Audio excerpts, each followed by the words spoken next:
Tonight, we take a look at a man who's no stranger to controversy.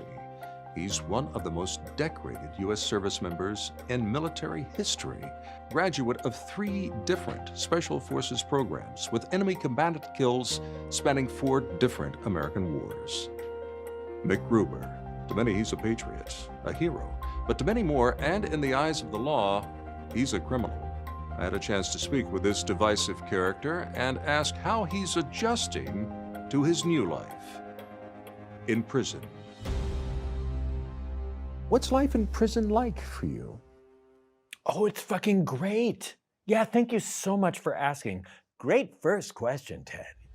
Do you feel that America has turned its back on you? I literally save an entire American city, and then they throw me in jail for killing one dude. Do you truly believe that it was self-defense?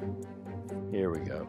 Yeah, more of this fucking bullshit. The jury ultimately found you guilty of all 18 counts. You displayed frequent outbursts that earned you a record 326 contempt of court charges. According to court documents, you repeatedly said, "Eat my shit. All of you can eat my shit." And then you pointed to each member of the jury and said, "Eat my fucking shit, you fucking shit-eating fucks." Is that not accurate? Next question.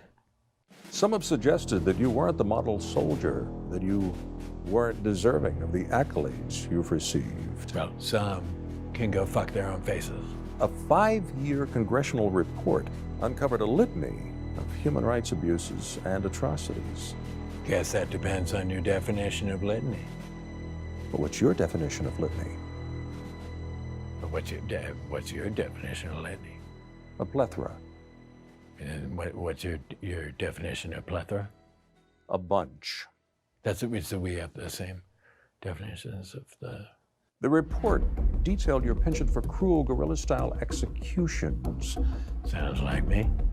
Refusing traditional issued weaponry, MacGruber's preferred method of terminating hostiles is described by squad mates as a grotesque exercise in sadism. It's known as the throat rip. I've never seen this before. Where'd you get that? Lunchtime. Who's out for a little roast beef? Do you consider yourself a violent person? Do you like to kill? Pays the bills.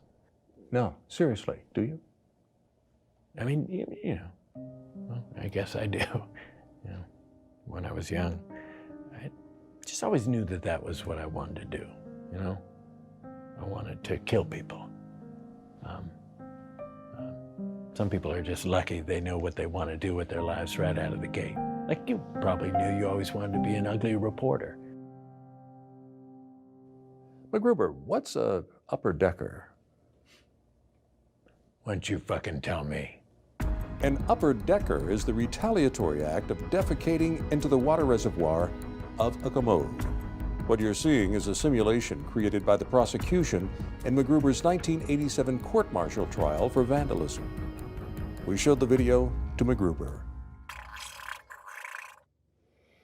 Your target in this case was Serbian Ambassador Dragan Petrovic. What did he do to deserve this? Dude was a fucking butthole.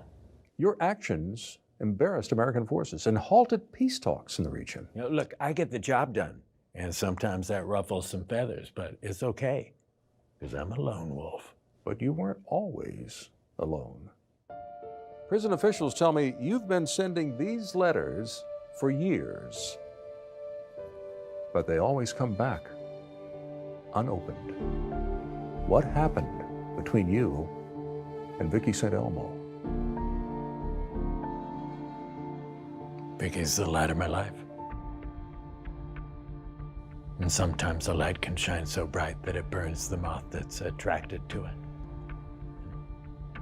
But then you just have to wait for the light to cool down.